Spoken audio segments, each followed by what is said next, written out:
ओम नमः शिवाय। शिवपुराण विद्येश्वर संहिता अध्याय 4। संत कुमार व्यास संवाद।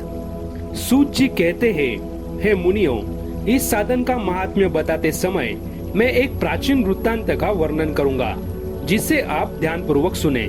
बहुत पहले की बात है। पराशर मुनि के पुत्र मेरे गुरु व्यासदेव जी सरस्वती नदी के तट पर तपस्या कर रहे थे।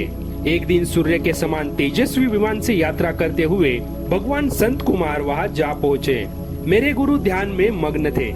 जानने पर अपने सामने संत कुमार जी को देखकर वे बड़ी तेजी से उठे और उनके चरणों का स्पर्श कर उन्हें अर्घ्य देकर योग्य आसन पर विराजमान किया। प्रसन्न होकर संत कुमार जी गंभीर वाणी में बोले, मुनि, तुम सत्य का चिंतन करो। सत्य तत्व का चिंतन ही श्रेय प्राप्ति का मार्ग है। इसी से कल्याण का मार्ग प्रशस्त होता है। यही कल्याणकारी है।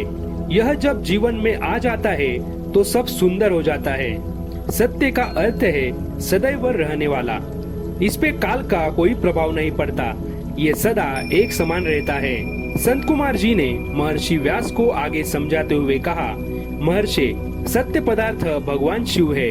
भगवान शंकर का श्रवण, कीर्तन और मनन ही उन्हें प्राप्त करने के सर्वश्रेष्ठ साधन हैं। पूर्व काल में मैं दूसरे अनेकानेक साधनों के भ्रम में पड़ा घूमता हुआ तपस्या करने मंदराचल पर जा पहुंचा।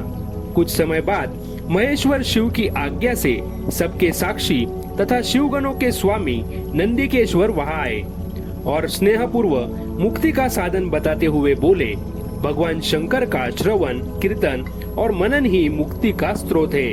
यह बात मुझे स्वयं देवादिदेव भगवान शिव ने बताई है। अतः तुम इन्हीं साधनों का अनुष्ठान करो। व्यास जी से ऐसा कहकर अनुगामियों सहित संत कुमार ब्रह्मधाम को चले गए।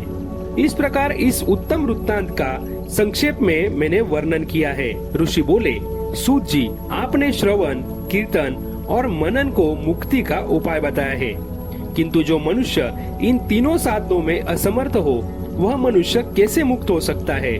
किस कर्म के द्वारा बिना यत्न के ही मोक्ष मिल सकता है?